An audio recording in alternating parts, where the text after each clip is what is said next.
आशुतोष शशांक शेखर चंद्रमौलि चिदंबरा कोटि कोटि प्रणाम शंभो कोटि नमन दिगंबर।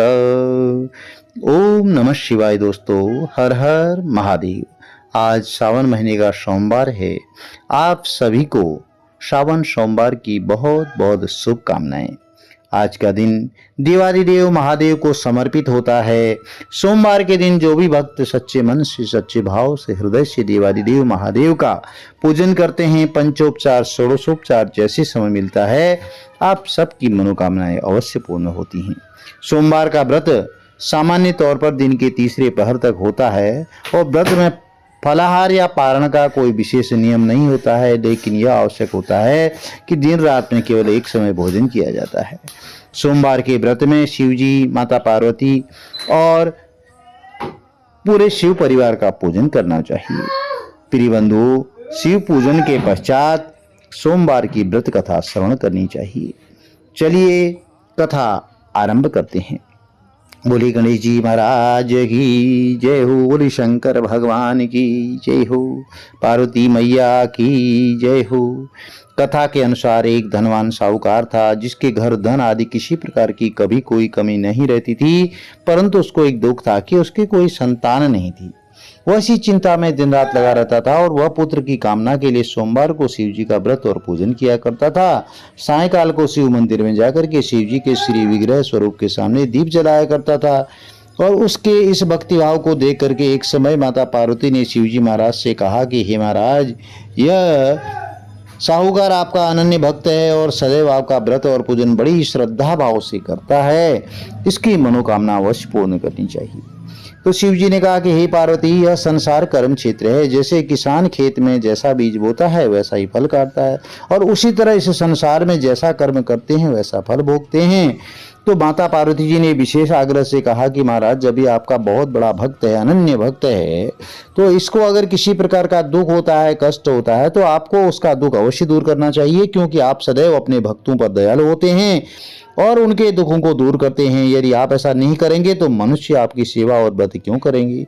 तो पार्वती जी का ऐसा आग्रह देख करके शिव जी महाराज कहने लगे कि हे पार्वती, इसके कोई संतान नहीं है, कोई पुत्र नहीं है, इसी चिंता में यह दुखी रहता है। इसके भाग्य में पुत्र न होने पर भी मैं इसको पुत्र प्राप्ति का वरदान देता हूँ, परंतु यह पुत्र अल्पायु रहेगा। यह केवल 12 वर्ष तक ही जीवित रहेगा और इसके पश्चात वह मृत्यु को प्राप्त हो जाएगा।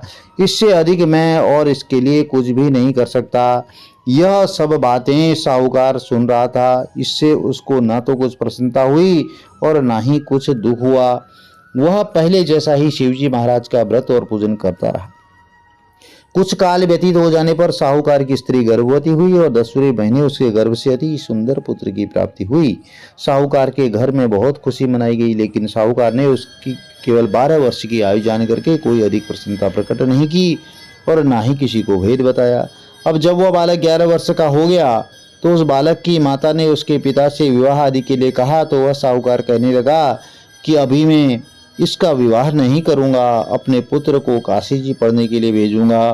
फिर साहूकार ने अपने साले यानी कि बालक के मामा को बुलाया और उसको बहुत सारा धन दे करके कहा, तुम इस बालक को काशी जी पढ़ने के लिए ले जाओ और रास्ते में जिस स्थान पर भी जाओ यज्ञ करते हुए और ब्राह्मणों को भोजन करते हुए कराते हुए जाना।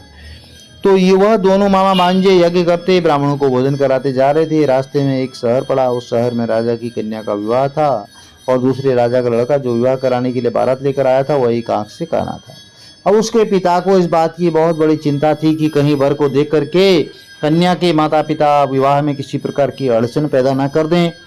इस कारण जब उसने अति सुंदर सेठ के लड़के को देखा तो मन में विचार किया कि क्यों न दरवाजे के समय इस लड़के से वर का काम चला लिया जाए।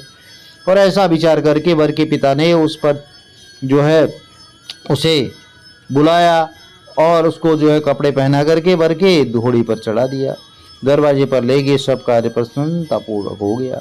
फिर वर के पिता ने सोचा कि यदि विवाह का कार्य भी इसी लड़के से करा लिया जाए तो इसमें क्या बुराई है। ऐसा विचार करके उसने लड़के और उसके मामा से कहा, यदि आप फेरों का और कन्यादान का काम भी इससे करा दें तो आपकी बड़ी कृपा होगी और इसके बदले में हम आपको बहुत सारा धन देंगे। तो उन्होंने स्वीकार कर लिया और विवाह कार्य बहुत अच्छी तरह से संपन्न हो गया। परंतु जिस समय लड़का जाने लगा तो उसने राजकुमारी की चुनरी के पल्ले पर लिख दिया कि तुम्हारा विवाह तो मेरे साथ हुआ है, परंतु जिस राजकुमार के साथ तुमको भेजेंगे वह एक आंख से काना है और मैं काशी जी पढ़ने जा रहा हूँ। लड़के के जाने के पश्चात जब राजकुमारी ने अपनी चुनरी पर ऐसा लिखा हुआ पाया तो उसने राजकुमारी के साथ जाने से मना कर दिया और कहा कि यह मेरा पति नहीं है, मेरा विवाह इसके साथ नहीं हुआ है, जिसके साथ हुआ है वह तो काशी जी पढ़ने गया है। अब राजकुमारी के माता पिता ने अपनी कन्या को विदा नहीं किया और बारात वापस चली गई और उधर सेठ का लड़का और उसका मामा काशी जी पहुंच गए। वहां जाकर उन्होंने यज्ञ करना और उधर सेठ ने जो है सेठ जी के लड़के ने पढ़ना आरम्भ कर दिया। मामा भांजे काशी पहुंच करके जो है, अब जब लड़के की आयु 12 साल की हो गई तो वहाँ क्या हुआ कि उन्होंने भी उस दिन यज्ञ रचा था। अब लड़के ने अपने मामा से कहा कि मामा जी आज यज्ञ है लेकिन मेरी तबीयत तो ठीक नहीं है, आप यज्ञ का काम पूर्ण करें। तो मामा जी ने कहा ठीक है तुम अंदर जाकर के सो जाओ। तो लड़का अंदर जाकर सो गया, थोड़ी देर में उसके प्राण निकल गए। अब जब उसके मामा ने आकर अंदर देखा थोड़ी देर बाद तो वह मुर्दा पड़ा है। उसको बहुत बड़ा दुख हुआ। उसने सोचा कि अगर मैं अभी सबको बता दूंगा, रोना आरंभ कर दूंगा तो यज्ञ का कार्य अधूरा रह जाएगा। उसने जल्दी से पहले यज्ञ का कार्य समाप्त कर ब्राह्मणों को जाने के बाद रोना आरंभ कर दिया। संयोगवश उसी समय माता पार्वती और भगवान भोलेनाथ वहां से निकल रहे थे। जब उन्होंने जोर जोर से रोने की आवाज़ सुनी तो माता पार्वती जी कहने लगी कि महाराज कोई दुखिया रो रहा है और इसके कष्ट को दूर कीजिए। तब शिव पार्वती जी ने पास जाकर के देखा तो वहाँ एक लड़का मुर्दा पड़ा था और माता पार्वती जी के कहने पर जो कहने लगी कि महाराज यह तो उसी सेठ का लड़का है जो आपके वरदान से प्राप्त हुआ है। अब शिव जी कहने लगे कि हे पार्वती इसकी आयु इतनी थी सो यह भोग चुका। तब माता पार्वती ने कहा कि हे महाराज इस बालक को और आयु दो, नहीं तो इसके माता पिता तड़प तड़प कर मर जाएंगे। तो माता पार्वती जी के बार बार आग्रह करने पर शिव जी ने उसको जीवन वरदान दे दिया और शिव जी महाराज की कृपा से लड़का पुनः जीवित हो गया। शिव पार्वती कैलाश चले गए। अब तब वह लड़का अपने मामा और उसी प्रकार यज्ञ करते हुए ब्राह्मणों को भोजन कराते अपने घर की ओर चल पड़े। रास्ते में उसी शहर में आए जहाँ उसका पहले विवाह हुआ था। वहां पर आकर उन्हें यज्ञ आरंभ कर दिया तो लड़के के ससुर ने उसको पहचान लिया और अपने महल में ले जा करके उसकी बहुत बड़ी खातिरदारी की और उसके साथ बहुत सारे दास दासियों सहित आदरपूर्वक लड़की और जमाई को विदा किया। जब वह अपने शहर के निकट आए तो मामा ने कहा मैं पहले तुम्हारे घर पर खबर करके आता हूँ। जब उस लड़के का मामा घर पहुंचा तो लड़के के माता पिता घर की छत पर बैठे हुए थे और उन्होंने यह प्रण कर रखा था कि यदि हमारा पुत्र सकुशल लौट आया तो हम राजी खुशी नीचे आ जाएंगे, नहीं तो छत से गिर करके अपने प्राण त्याग देंगे। इतने में उस लड़के के मामा ने आकर समाचार दिया कि आपका पुत्र आ गया है। उनको विश्वास ही नहीं हुआ। तब उसके मामा ने शपथ पूर्वक कहा कि आपका पुत्र अपनी स्त्री के साथ बहुत सारा धन लेकर आया है। तो सेठ ने आनंद के साथ उसका स्वागत किया और बड़ी प्रसन्नता के साथ रहने लगे। प्रिय बंधुओं, इसी प्रकार से जो कोई भक्तजन सोमवार का व्रत करता है, कथा श्रवण करता है या सुनाता है, उसकी मनोकामनाएं देवादिदेव महादेव अवश्य पूर्ण करते हैं। यदि आपको कथा अच्छी लगी चैनल को लाइक शेयर सब्सक्राइब जरूर करें। कथा के बाद आरती जरूर करनी चाहिए। आरती शीतलीकरण, भगवान को भोग प्रसाद अर्पित करके प्रसाद सब में वितरित करना चाहिए। चलिए सोमवार की आरती, भगवान भोलेनाथ की आरती आरंभ करते हैं। ओम जय शिव ओमकारा, बोले हर शिव ओमकारा, ब्रह्मा विष्णु सदा शिवे अर्धांगी धारा। ओम हर हर हर महादेव, कानन चतुरानन पंचानन राजे, बोला पंचानन राजे, हंसासन गरुड़ासन वृषवाहन साजे। ओम हर हर हर महादेव। दो भुज चार चतुर भुज, दस भुज अति सोहे, बोले 10 भुज अति सोहे। तीनों रूप निरखता, त्रिगुणा रूप निरखता, त्रिभुवन जन मोहे। ओम हर हर हर महादेव। अक्षमाला वनमाला रुंडमाला धारी, बोला रुंडमाला धारी।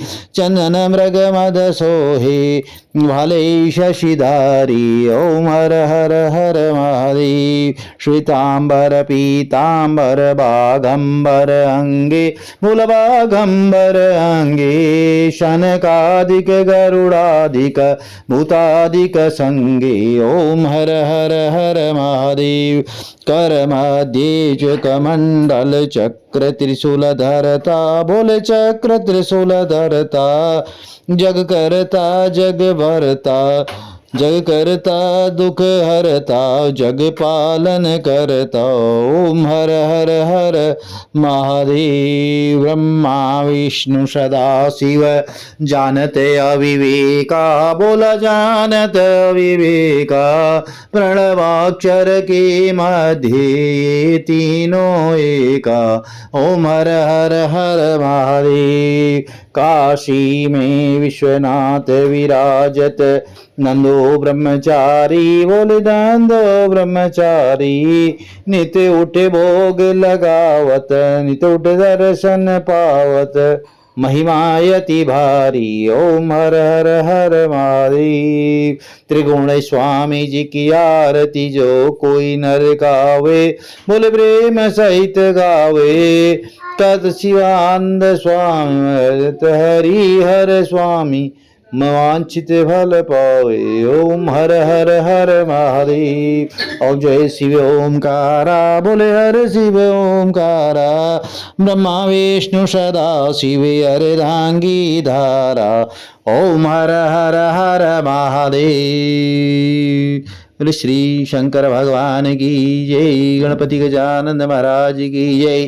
पार्वती मैया की जय। हरि ओम तत्सत हरि ओम तत्सत हरि ओम तत्सत। नमः पार्वती पते हर हर हर महा।